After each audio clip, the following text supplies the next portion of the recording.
Moi,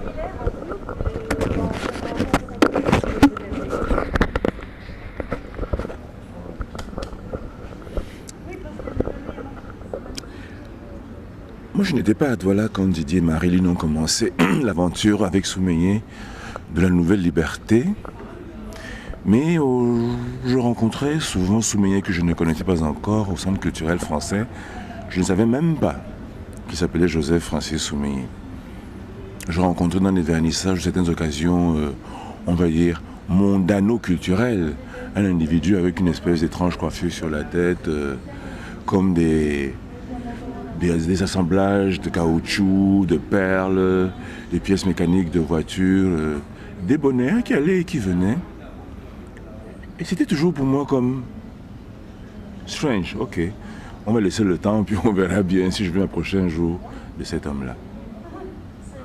Jusqu'au jour où je découvre qu'il y a l'aventure de la Nouvelle Liberté.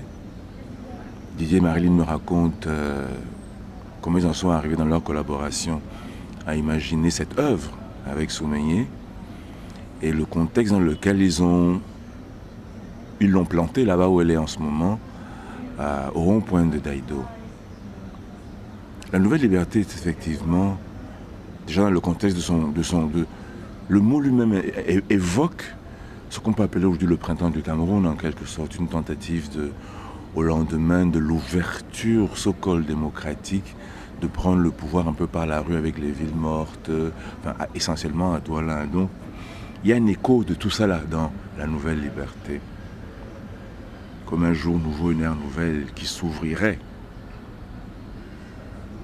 Mais ce qui est intéressant avec la Nouvelle Liberté, c'est tout ce qu'elle a déclenché comme passion, au sens le plus originel de ce mot passion, c'est-à-dire des humeurs et des émotions de toutes sortes.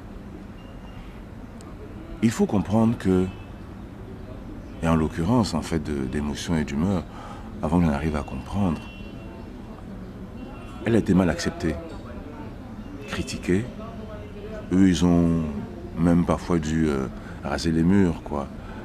Même aller en croire leurs enfants menacés d'enlèvement. C'est dire assez à quel point cet objet, appelons-le objet pour l'instant, parce que c'est ce que c'est un objet, à quel point cet objet a été une véritable, pas un pavé dans la mare, mais un grand fracas, le fracas qu'elle a créé, cette éruption. Parce que la Nouvelle Liberté surgit en plus, c'est vraiment une œuvre grande, quoi. Elle est colossale. On n'a pas souvent l'habitude chez nous de voir des œuvres de cette ampleur-là. On voit même si peu d'œuvres. Quand voir une, oui. Mais qu'est-ce qui est en jeu? Ce qui est en jeu d'abord, c'est la notion d'espace. On a beaucoup au cours de l'atelier parlé d'espace public, espace privé. Je crois même que ça a été au cœur de la discussion le premier jour. Là encore, on est dans des partitions, des découpages qui en vérité ne correspondent pas véritablement à comment l'espace fonctionne ici. Parce qu'avant que l'espace soit public et privé au sens du droit napoléonien, l'espace est d'abord vernaculaire.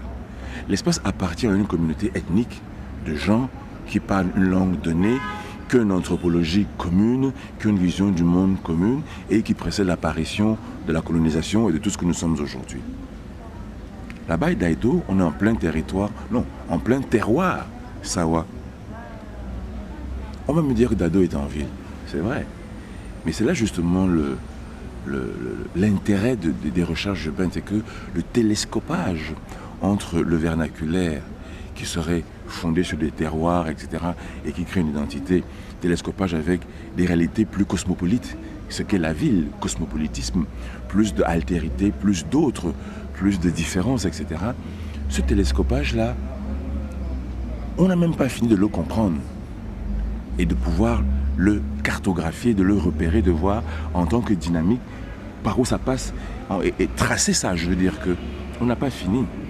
Parce que la Nouvelle Liberté a effectivement montré qu'il y avait ce télescopage ethnique entre la perception qu'on peut avoir de l'espace en tant que citadin, un espace qu'on veut public, et de la possibilité de l'utiliser pour y planter une œuvre d'art, en l'occurrence celle-là.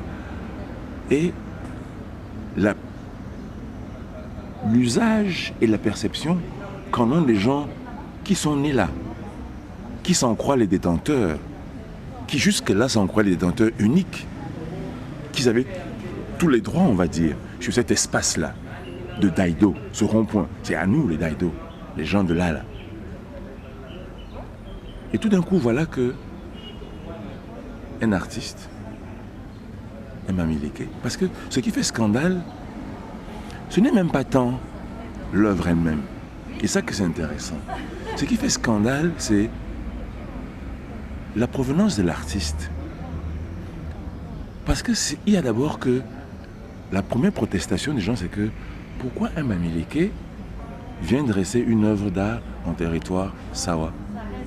J'ai souvent entendu dire que c'était un prétexte seulement, mais tu penses que c'est essentiel? Ouh, c'est essentiel.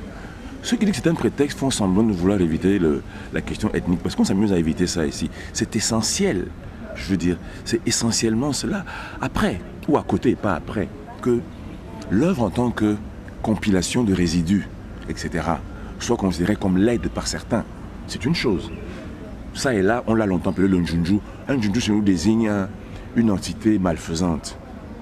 Voilà exactement ce que c'est qu'un Njunju, une entité malfaisante. Que les gens l'aient désigné comme tel. Il est vu que, parce que quand les gens pensent œuvre d'art, ils imaginent les statues de Rodin. Ils imaginent des choses lisses, polissées, je veux dire que polies, sans aspérité, qui ne font pas mal, qui ne heurtent pas. Ça heurte quelque part les gens dans le regard qu'ils n'ont pas sur ce qu'ils sont et ce qu'ils produisent. C'est-à-dire que la pollution, par exemple, on leur met un miroir en face, qui est cette œuvre-là. Elle parle d'un moment, d'une charnière politique, la transition vers la démocratie, l'entrebâillement démocratique. Mais véritablement, c'est l'origine. Si un originaire du littoral avait mis une œuvre d'art là, il n'y aurait eu aucun problème. Il y a eu des mots qui disaient que comment une fille du pays peut elle-même arriver à ce que elle est celle qui finance un Mamileke pour mettre une statue ou cet objet-là, ce Njunju-là, au rond-point de Daido. Il ne faut surtout pas qu'on essaye de masquer la vérité. Je veux dire que notre pays est encore... C'est pour ça que je parle d'espace.